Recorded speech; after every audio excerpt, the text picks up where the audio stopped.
guys, C.O. Kaden here from Fiction Atlas Press, bring you another indie connection. Today I'm going to be telling you about some indie books that you might enjoy if you're a fan of The Unbroken by C.L. Clarke.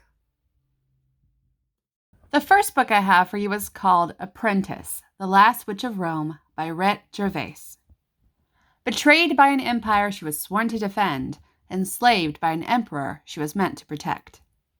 On the day that Julius Gaius Caesar crossed the Rubicon to end the Roman Republic, the witch women of the Osei tribe had a vision of the future, and what they saw terrified them.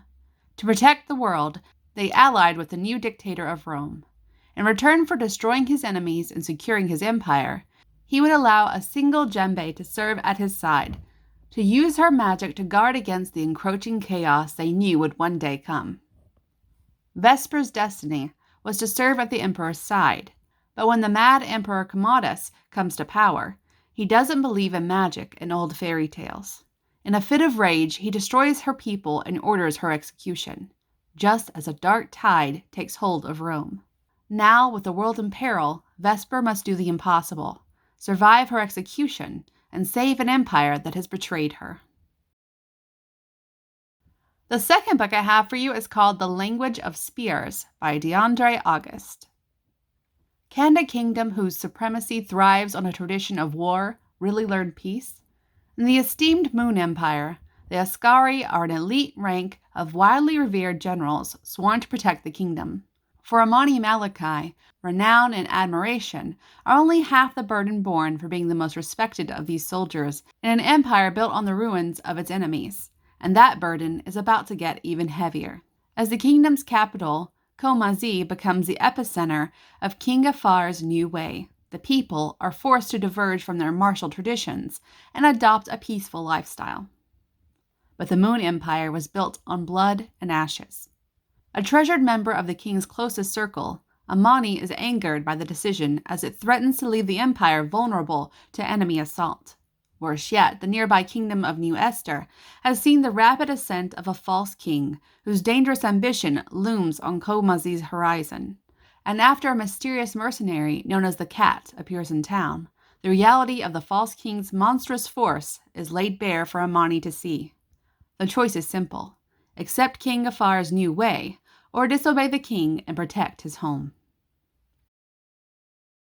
The third book I have for you is called The Shadow Bearer by Terry C. Simpson. Knight Commander Stephen Dorn, leader of the Unvanquished, has known only war, death, and victory, all in the name of his loyalty to King Nareen the Lightbearer, a man he idolized. Until now. Everything he thought he knew about the king, his people, and his world is coming to an end. At a time when there should be peace, he's once again called to war. Torn between shocking changes at home, his family, loyalty to his men, and his king, Stefan wishes only to enjoy life away from the battlefield. But with a new campaign comes a rabid, unforgiving enemy and a potential cataclysm. Follow him as he fights to save his family, his people, and his birthright from the grips of the Shade. When failure is not an option, which will he sacrifice for a chance at victory? And the last book I have for you is called A Ruin of Shadows by L.D. Lewis. General Dainajat Ido is a legend, head of the celebrated Bahorian Empire's military and possessor of a mask of untold power.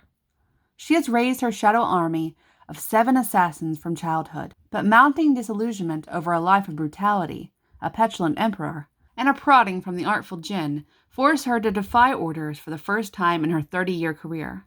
When the Empire decides they no longer need Ido, if they can get the mask, she must face the monsters of her own making and the legacy they've turned against her. Okay, that's all for me this week. I'll see you next week on The Indie Connection. Bye!